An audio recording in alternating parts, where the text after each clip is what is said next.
Hello, you wonderful people, and welcome to another episode of Super-Fanta-Fi. This being a show, we're talking about TV shows of the supernatural, fantasy, and or science fictional genre. For today's episode, I'm going to talk about the latest episode of Roswell, New Mexico. A lot of really interesting things went down in this episode, so let's break it down. First and foremost, this was a back-to-back episode situation, but I'm watching and reviewing these one at a time, so I haven't seen the season finale yet, but do know, like, when this goes up, the season finale is going to be going up around the same time, like maybe like 15 minutes later or so.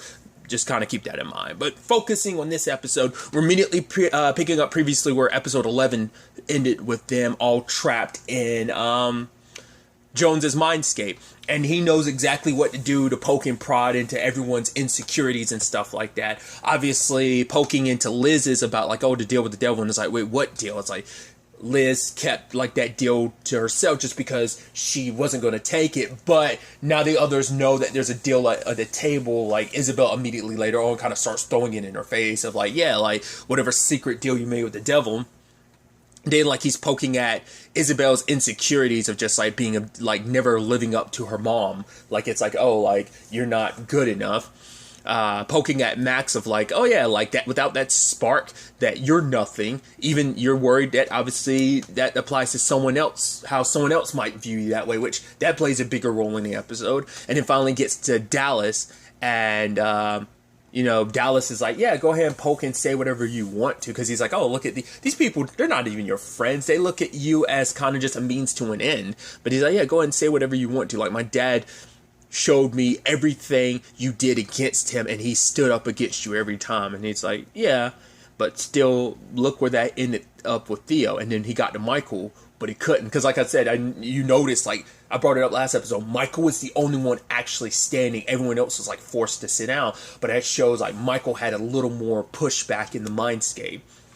But it's like he tried to read Michael's mind. It's like, wait, you can't. Like, I've kind of got my own foothold in this that you can't get inside of my head. And at the same time, Isabel is working her magic on the outside of the mindscape, because this is her territory. Yeah, like he may have the advantage here, but she still has enough like pull in between realms, because like she can pull herself a little bit out of it enough to like act on the outside. Grabs her sword. I love that. And goes to swing, but like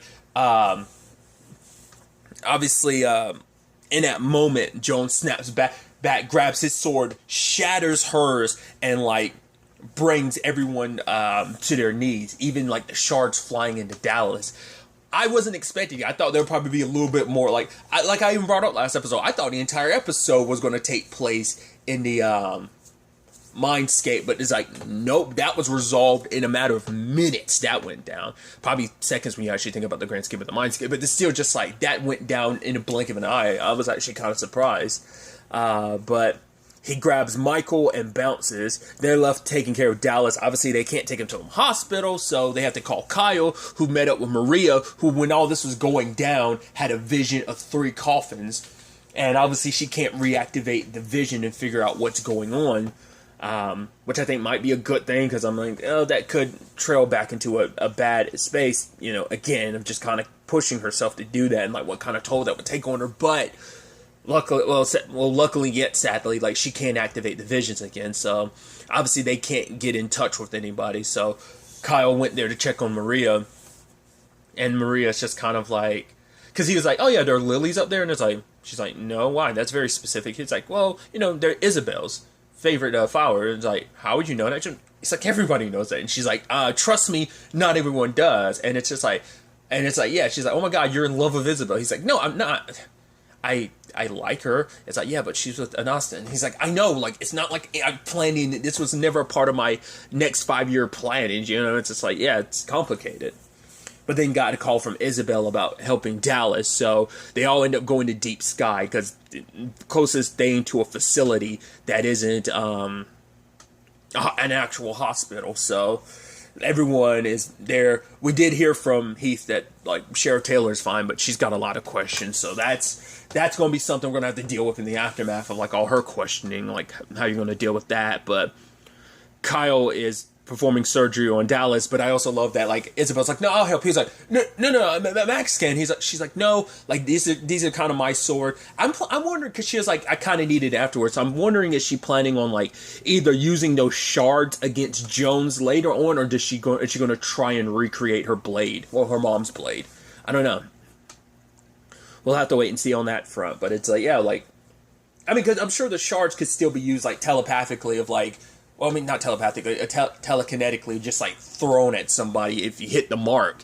So they could still be used in that means, but I was under the assumption like she was going to try and recreate her sword. We'll see. Michael might be able to help her on that front. But Kyle's doing his thing, and obviously Isabel's insecurities came out for her because it's like, right, like, I want to be this badass warrior, but I still let Jones get to me. I thought I was strong enough, but it's like, I still, like, because even Rosa had warned her last episode, excuse me, about that, and it still happened, you know, at the end of the day, and it's a, you know, because I think it also stems from, like, her own, like, there's levels to it, because it also deals with, like, Noah, because Noah, like, had control of her for so long, and, you know, it's like, feeling not strong enough. That's why she trained herself, like, in combat wise, why she's been trying to get stronger for this past year. That was also something he talked about. It's like, yeah, you guys have gotten stronger in the past year, but especially you, Isabel, but me, I've had decades of harnessing, like, my abilities to the full extent, because yeah, they've had their powers, but it's only over the course of this series that they've really pushed themselves beyond their normal limits. They've been forced to go beyond their normal limits. So it's like, of course, like, a few more recent years of training won't amount to the guy that's basically lived for a long time cloning himself. So he's had that advantage. So, but obviously Kyle tells her later on, it's like, right, you don't need that sword to, like, be powerful. You are, like, you know, you're badass in your own right, you know. And obviously, like, she's sensing something from Kyle, and she's like, yeah, I'm sensing confidence, but there's something else. Like, you wouldn't tell me something? She's like, but yeah, this is not the right time. And it's just like, because even he talked about, like, yeah, like, in this circumstance of, like, yeah, he went to medical school and stuff like that, but now he's still feeling like, well, he wanted to take his dad's legacy is what he was saying. And now it's like, here I am almost feeling like a first year, like at medical school again, you know, on the first day on the job, you know, but I made the decision I was going to take my father's legacy, and well, here I am, like, kind of almost feel like I'm fumbling. But obviously for Elizabeth, it's like, she's telling him, like, you're the one who created a whole branch of science to help us. So it's like, don't doubt yourself now. So being each other's biggest, cheerleader, essentially, like, being there to, like, pick each other up when they're because everyone's kind of at a crossroad right now. I haven't liked the one where Liz, like, yeah, there's a part of her, like, most of her is like, no, don't, like, I'm not going to listen to what Jones has to say, but then she's like, what bothers her the most is there's a small part of her still thinking about the what if. And I think it's so interesting, because she's like, at the center of her, it's like she seeks validation. And now we kind of get to the crux of what that validation is. Like, no matter how hard she tried, no matter what she did, her mom would never commit to her. Like, once she does that, we'll go to Frozen Moe's. It's like, not just a Nobel Prize, but that is in such high regard in her mind, the Frozen Moe. Just like, it means, like, if I could be good enough, if I could get my mom's attention, then, like, knowing that that's where that comes from, like, a childhood trauma of sorts of like that, of like, yeah, your mom never showing up has, like, manifested itself into this insecurity of, like, you feeling like nothing you ever do will ever be enough. It's like, what's the next thing? What's the next thing? And that's what she's worried about. You know, it's like, the fact is that she even thought about that what if possibility. It bothers her, you know? And I thought that was so fascinating to know, like, at the heart of it, like, that's where that stems from. Like, I mean, her mom gave her and Rosa their own respective issues. And it's like, yeah. And a lot of that's something that, despite her apologies and everything, it's not something that can be immediately fixed. That's years and years of, like, built up stuff inside of Liz that I don't think she's ever really come face to face with until now, realizing, like, at the heart of it, like, that's what it is. Why I seek validation, because it's almost like I could never get my mom's attention. Like, so nothing I ever did felt like it was good enough. So that's why I was always looking for the next thing, like, why I want, like, I'm trying to get validation with what my research is. It all stems from that. But he had to tell her, like, right, like, you don't need a Frozen Moe or, like, or even a Nobel Prize that you have to dust off. Like, being able to sit around these people who obviously care about you and love you. Having these friends, this family, sitting around like having like margaritas with them is worth a lot more, you know? So Liz found something kind of just as valuable, because I think you can make an example. You can say like it almost kind of feels that void, but it compensates a little bit. Come like what that hole her mom kind of left, like everyone else she's found in her life is kind of like feels that to some extent. So you have Heath's insecurities, where it's just kind of like for him, it's like Dallas always looked at him as someone that he's just a good guy with nothing but bad choices. And Heath is worried that maybe he'll never live up to Dallas's expectations, that he will never, that maybe like Dallas was wrong about him, that he'll never have an opportunity to make everything right. Which I love the whole like awkward thing between him and Max, where it's like, yeah, I don't want to, you know, have a heart-to-heart feeling talk to my ex's boyfriend, the boyfriend of my ex or whatever we were. He's like, okay, then just talk to me like I'm a guy from Roswell. But it's just like not being able to make up for his mistakes. It's kind of, and you know, Max talked to him about like everyone there is trying to make up for their own missteps. And that's okay. Like making mistakes doesn't make you a bad guy. It makes you human. Like his humans are flawed. We are going to make mistakes. We are going to stumble. But even Dallas says it later on, like fact of the matter is, like, I'm going to hold it against you just because you stumbled once. It's especially because it's like, yeah, you might have made a mistake with Jones, but it also comes from a good place. You're just trying to save your best friend. And even Liz was trying to tell him, be there with Dallas. Like, surgery is risky. It's like, I didn't get to say goodbye to my sister the first time. So it's like, you don't want to, like, have regrets where you don't. But it's like, at the time, he was scared to face Dallas after everything. And then Max's own insecurities, because Liz and Heath were able to work on the formula, but obviously there's still a missing bit to it. And that without that bit, like, Max will be free from the connection to Jones, but it would take away his powers. Which these abilities aren't just like abilities, they are a part of them. And especially for Max, you know, he ends up talking to Alex about it, because Alex is trying to like work and not worry about the whole Michael situation, worst case scenario. So but it started making him think about, like, Max started thinking about his own, like, yeah, like, because first and foremost, he feels like, yeah, like, you know, they're already replacing me with Dallas, it's fine. It's like his insecurity of, like, yeah, they're going to leave me behind, but it's like, you know, your powers aren't the reason why anyone loves you, right? They love you for you being you. Like, that applies to Liz, that applies to your siblings. It's not what you can do that makes him, but for him, it's also, like, that's been, like, a big part of his, like, me, that's what the deeper connection me and my siblings have. It's like we're the same, but the moment I'm different from them, he feels like it's going to change things between them. But it's like, no, they're still going to love you even if you are a human. And obviously, like, the existential crisis is what he kind of had to, you know, come to terms with, and Alex kind of was able to help him out. And, you know, it's almost like passing the torch of, like, helping each other, you know.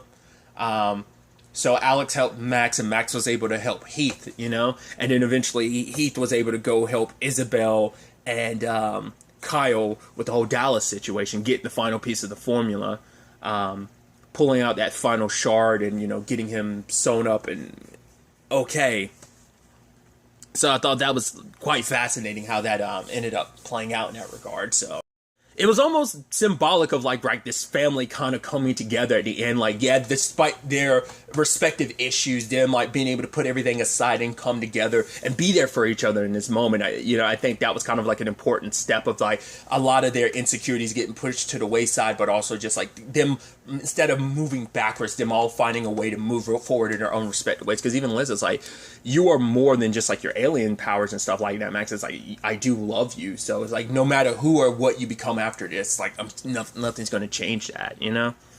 And so Heath comes back, though. It's like, ooh, my timing sucks. I do apologize. But, hey, you get to live another day as a little green man, Max. So they do have the final piece of formula, but there is still a missing component. But that missing component is like a specific X factor, a DNA, and it has to be someone related to Jones. And it's like, well, it has to be Michael's DNA. So, which, speaking of Michael, he's in his bunker with Jones, and Jones is pushing and prodding, trying to poke at all of Michael's insecurities, and that's about his mom. Because it's like, yeah, like, yeah, we put people we care about on pedestals, and for him, it's like he put Nora on this pedestal of like her being good. But obviously, this whole Jones thing's Jones early in the season made him question whether or not his mom was actually good because of the whole Max thing, and oh, Max chose me and not Nora. But now we have more context. It's because Max and him are just naturally drawn to each other. Now knowing like, oh, Jones is the dictator that who he really is and everything. So it but he's still been holding on to like they were worried about like whether Nora was good or not, but it's like no, she actually was. But I still being that's like his, because I think for him it's like at least he can hold on to like some good of him exists, because if his mom was good, then because he's still worried about like, yeah, he's still part of his dad, but Sanders kind of helped him through those everyone kind of helped him through those insecurities last episode of like, you aren't 100% your dad, like we trust you because you're not him, because that's why he also holds on to Nora, because it's like Nora represents the good in him, like my mom was a good person, she balances out the evil that totally is my dad. So Nora being poked at of not being a good person, he doesn't like that, because it's like if you try to say she's not a good person, that means there's no good in him at all, I think. There's some part of that, but also like Jones is poking like, yeah, you don't know all there is, like, oh, he's like, keep my mom's name out your mouth. Oh, speaking of your mom's mouth, is like, Jesus, dude. But Michael has he's poking at Michael, but the fact is, Jones putting all 5 of them in his mindscape was too much. Especially when he had, like, I was about to say Louise. When he had Isabel kind of pushing back, and Michael, like, I think just putting that many people... Because, like, even Isabel doesn't take that many people into her, like, the mindscape. She's only done it, like, 2 at most, I think, is the most she's ever done. So for him to go that far, even as powerful as he is, he got pushed. Because we end up learning from Michael, too, like, he poked and prodded a little bit about, like, the sword channels, maybe this had come up before, but I didn't realize that the sword channels its power from your triad, and so he couldn't get it to work for him, so that's why he shifted his to, like, he made adjustments so that his would get more powerful with every life he's taken, and it started with him killing his own triad. He's like, yeah, my family was holding me back. Obviously for Michael, it's like his makes him stronger, so that's the difference. It's like, they have each other. Jones is, yeah, he's powerful, but at the end of the day, he's alone. He has no one that... Because that's also the thing of, like, because Alex was looking into it, too, because it's like, the Lockhart machine is supposed to be more than just an ET phone home type of situation. But even, because obviously that was the thing of, like, what is Jones looking for in Michael's mind? And it's the Lockhart machine. And it's like, because you're planning on calling someone. Question is, who? Like, do you have a... Because he says Nora used to be his right hand until, like, the resistance, like, clouded her judgment. But the question then becomes like, well, who is left? Like, does he have a left hand on this planet? Or like Nora was the right hand, like maybe he has a left hand that he's hoping will come and serve him. Because it doesn't seem like he's just calling his own people. It seems like no, because like, I forgot. Michael said it's not someone, it's something you want to call. So I'm like, is he going to call like an armada or like a battleship to like destroy this planet or something like that once he gets what he wants? Is that what he's planning? I don't know, but Michael was able to get into his head to figure certain things out. But I even love the whole, like, yeah, taking the sword, throwing it up, like, above ground, and it comes to a race of, like, who can get it first. The telekinetic battle was pretty badass, of just, like, the tug-of-war between their swords, which is like, oh...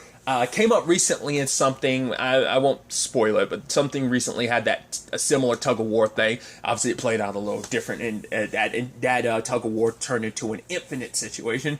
But this one I thought was fascinating, where it's just like the tug-of-war, and then at the same time, Michael's like throwing like other stuff at him, but then Jones like knocks it all away, but it's all levitating above, circling, and he's throwing it back at Michael, but Michael's able to block it too. Not the sign that was on the way. But luckily, Sanders came over, got his gut blowing. For him, it's like, yeah, I've been waiting 70 years for this. But Michael grabbed the blade. He throws like a barrel at him, and obviously it catches fire. Neither one of them is affected by it.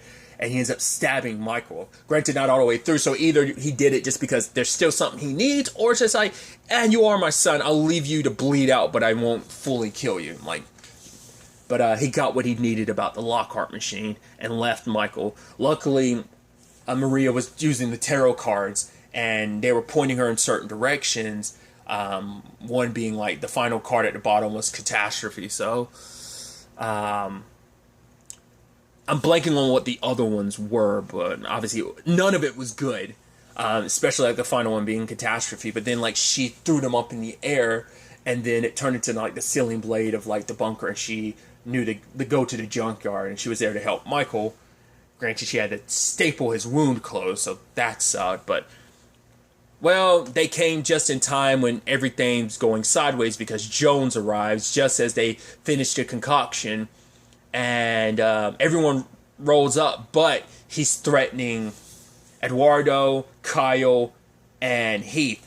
And it's like, right, give me what I want, or they drop. It's like, yeah, Michael, you might think you might be able to grab them if I let them go, but it's like, you're too much of a weakened state yourself to do anything. So Liz has no choice but to help them. But he's like, yeah, thanks for doing this, but you should have done it the first time, and he drops them. So that's where the episode ends, but hopefully they'll all be able to like grab them. Like if each one of them can grab one of them, I think it should be fine without one having to grab all three. But it's definitely going to be interesting to see now that Jones has a concoction in him. Granted, it is about the X factor. It comes down to the person. I am curious, will his X factor, because they needed, someone's DNA other than Jones, and it needed to be injected into Max, but I'm curious at the end of it all, I'm wondering, is it going to be Eduardo's grave that they saw about... granted, things were moved past that. Things have changed, but you don't know if that's still potentially a way... I don't know. It could still kind of go sideways, maybe. But also, it's just that... I think we're past that point of, having to work... because I think, the whole... arms and coat of arms on the coffin, it potentially being Kyle's, I think we're past that point. I think we're all good now, potentially. I don't think we'll still circle back to that. I think we're past that point, but it's still you never know, things could definitely go sideways in the season finale in that regard. But I'm curious to see how this ends. Is Jones going to win? Is he going to die? Is he going to die but get the final laugh to a certain extent? We'll ultimately have to wait and see, but it's definitely going to be interesting to see where the season finale takes us going forward with this. But really, that's all I want to talk about. Till next time we meet, be happy, be safe, live life to the fullest, and enjoy it. Good day, and goodbye.